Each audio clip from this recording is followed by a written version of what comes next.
परमपिता परमात्मा के मुख्य नाम ओम का उच्चारण सब मिलकर लंबे स्वर से करते हैं।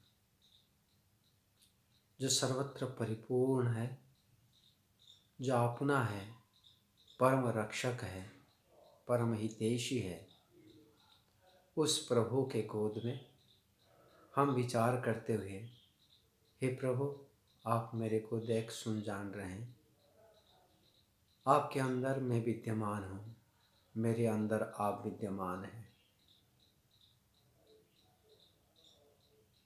आप ही मेरे लिए रक्षक है, सर्वोपरि है। श्वास लेते हैं।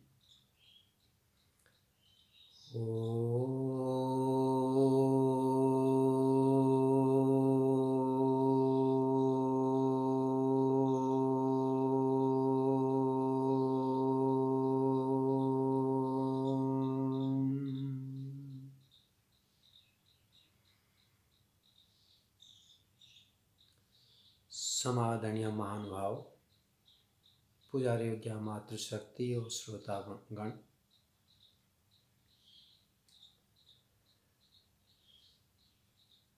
मनुष्य जीवन के सबसे उत्कृष्ट कार्य ईश्वर को जानना। और आज समाज में अधिक भ्रांतियां, अधिक विवाद, अधिक शंका उस ईश्वर के विषय में ही है।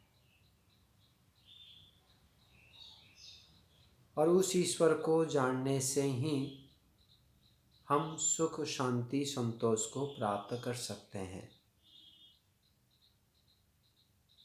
अन्यथा कोई मार्ग नहीं है।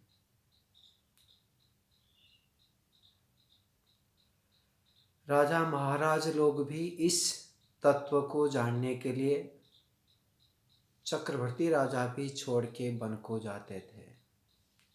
ऋषि मुनियों ने इस सांसारिक सुख ऐश्वर्य को छोड़ते हुए उस प्रभु को प्राप्त करने के लिए तत्पर बने रहे। ऐसे महान सत्ता ईश्वर को जानना सभी जीवात्माओं के लिए अर्थात सभी मनुष्यों के लिए अत्यंत आवश्यक है। परंतु यथार्थ रूप में कैसे जाने? जो संसार में हम मानते हैं, जानते हैं, क्या वह सत्य व नहीं है? इस विषय में भी हमको बोध होना चाहिए। आशा करता हूँ आप धीरे धीरे इन सभी विषय में हम ज्ञान प्राप्त करेंगे।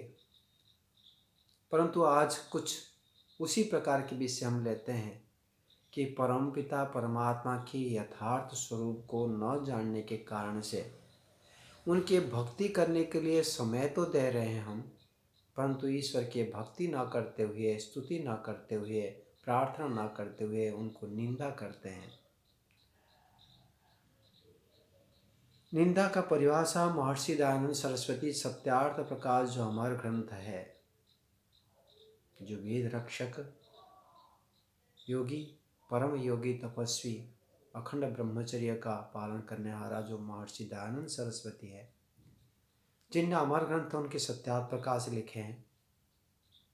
आर्योदश रत्नमाला में भी इस विषय को बताया गया है।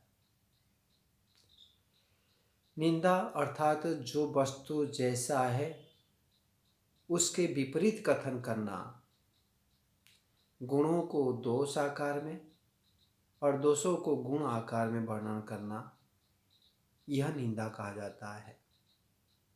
जो जैसा वस्तु है उसी को उसी प्रकार से कथन करना, इसको स्तुति कहा जाएगा। तो सर्वव्यापक परमपिता परमात्मा है। जो नहीं है मानते हैं उसको तो नास्तिक कहते हैं।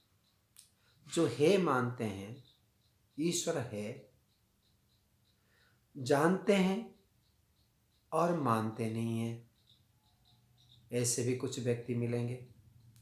हम भी है, बहुत चीज़ों को, बहुत गुणों को ईश्वर के जानते तो है, मानते नहीं हैं। अर्थात हमारे पास शाब्दिक ज्ञान यथार्थ में विद्यमान है, परंतु उसके संस्कार कम होने के कारण से, परिपक्व ज्ञान न होने के कारण से हम उसको स्वीकार नहीं कर पाते हैं अथवा खंडित भी नहीं कर पाते कि ईश्वर नहीं है। ऐसे भी एक ज्ञान के स्तर हमारा होता है। दूसरे जो है वो विपरीत जानते हैं और विपरीत रूप में ही ईश्वर के भक्ति करना चाहते हैं, उनके गुणगान करना चाहते हैं, परंतु वो गुण होता भी नहीं है। उस विषय को आज हम जानने के प्रयास करेंगे। यदि हम नमक को चीनी मानते हुए प्रयोग करेंगे, चीनी को नमक मानते हुए प्रयोग करेंगे, उसी प्रकार से उसका लाभ लेने के प्रयास करेंगे, आग जो है वो शीतल है ऐसे मानते हुए उसको प्रयोग करेंगे, तब जो परिणाम आने वाला है विपरीत दुखद।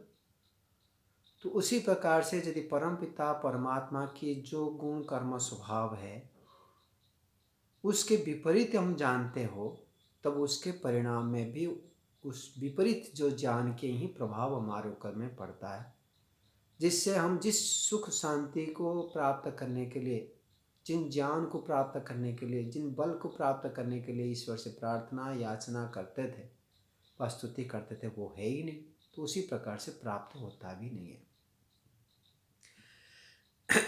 तो ईश्वर है वह एक है। यदि हम अनेक मानते हुए प्रार्थना करते हैं, पूजा पाठ करते हैं, तब वह स्तुति नहीं है, वो निंदा है।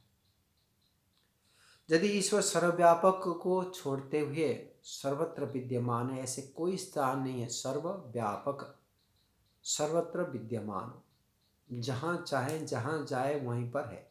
यहाँ तक हम मन में जहाँ पर विचार करते हैं, जिस विषय को विचार करते हैं, उस स्थान पर भी ईश्वर है। अर्थात यहाँ पर भी है, अमेरिका में भी है, इस पृथ्वी के बाहर में भी है, इस सौरमंडल के अंदर भी है, बाहर में भी है, इस ब्रह्मांड के अंदर भी है, बाहर भी है।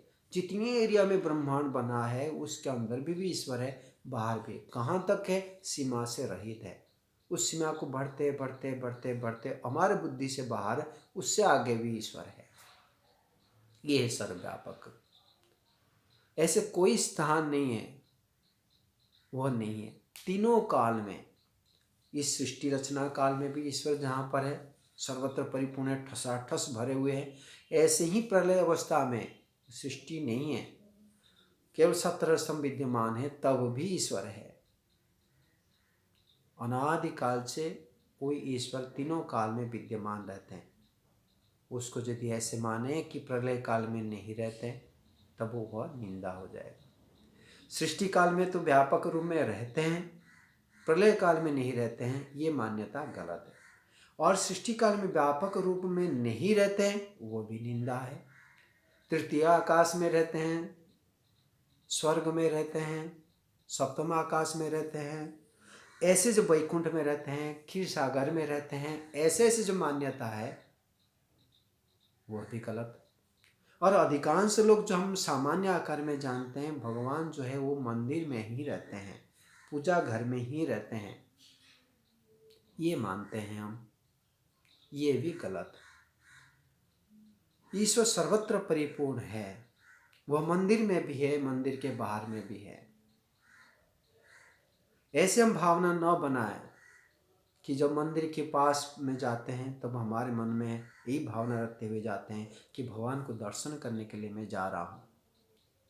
धीरे धीरे धीरे धीरे जितने आगे आगे बढ़ते हैं उतने उतने हमको लगने लगता है कि भी भगवान को दर्शन करना है, भगवान को मिलना है, भगवान को प्रार्थना करना है, मेरे कष्ट पीड़ा को दूर करेंगे।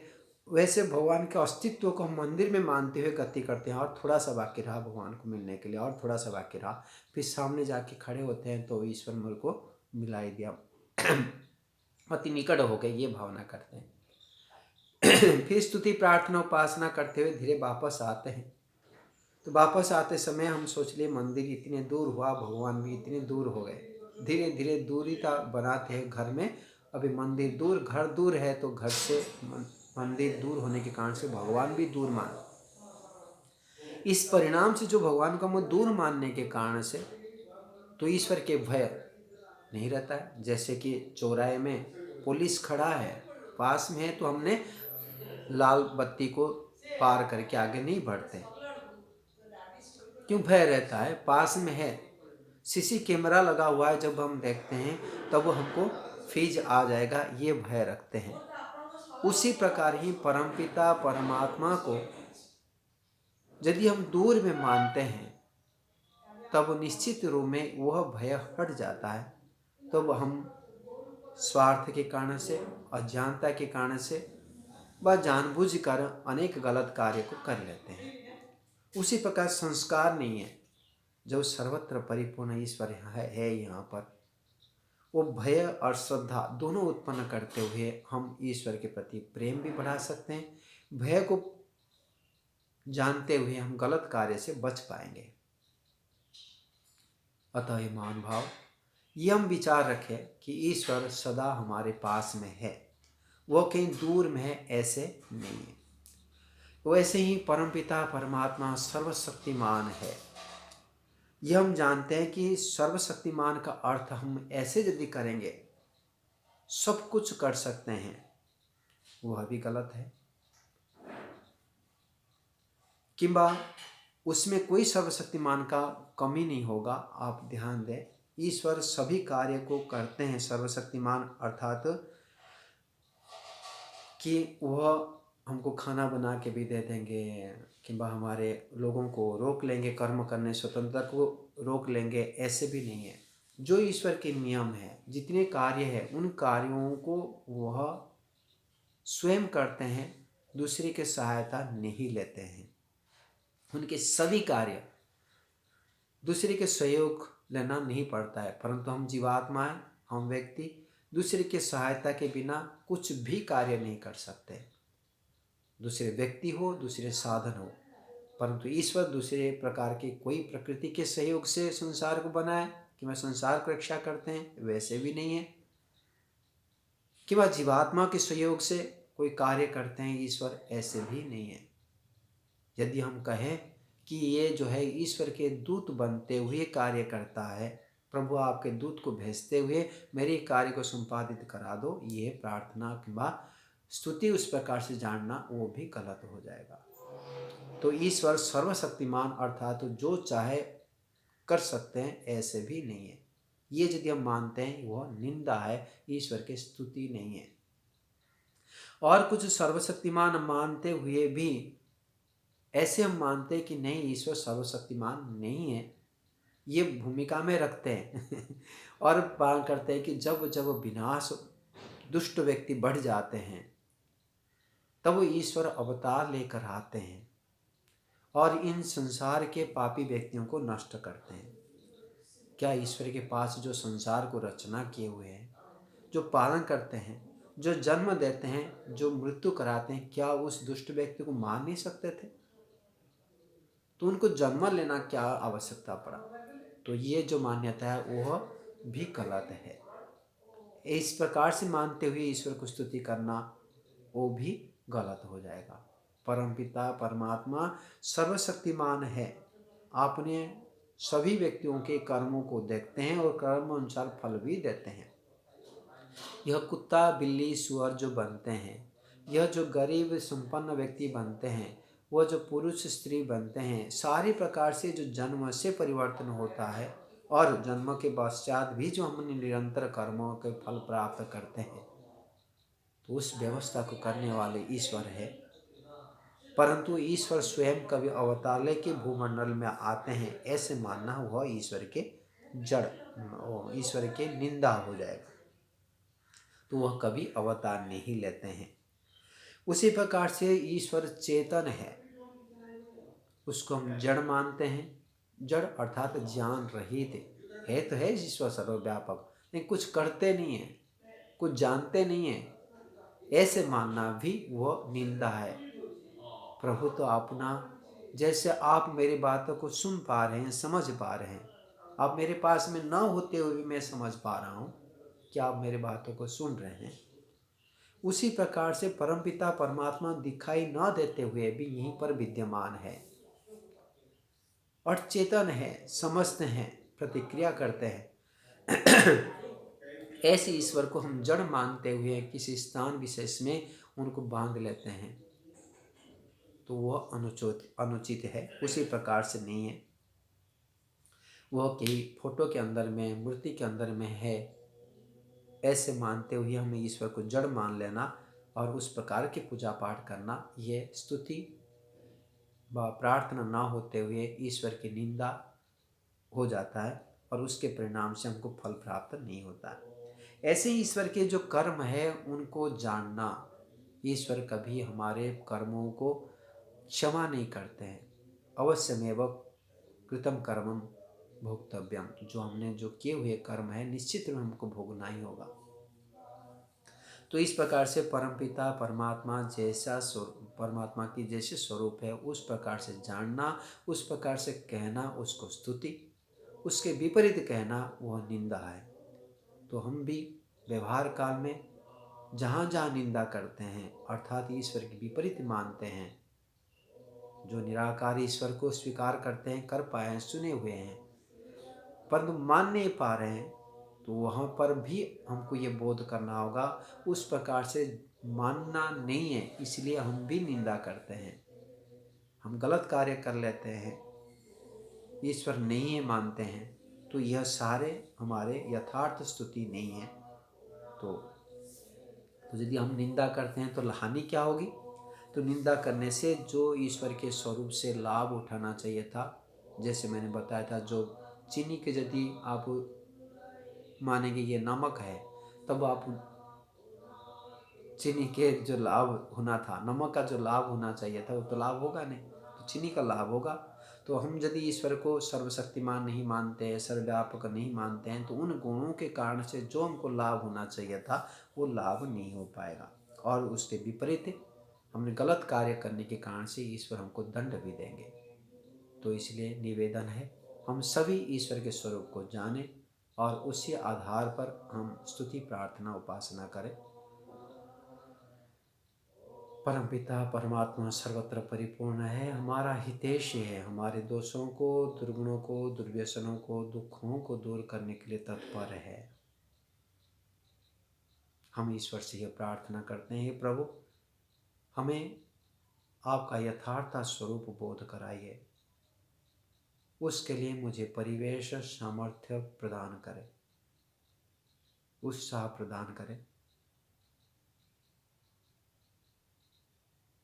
इस कामना के साथ आज के वाणी को मैं विराम देता हूँ। इति ओम सं सर्वेभ्यो नमः। सबको सादर नमस्ते जी।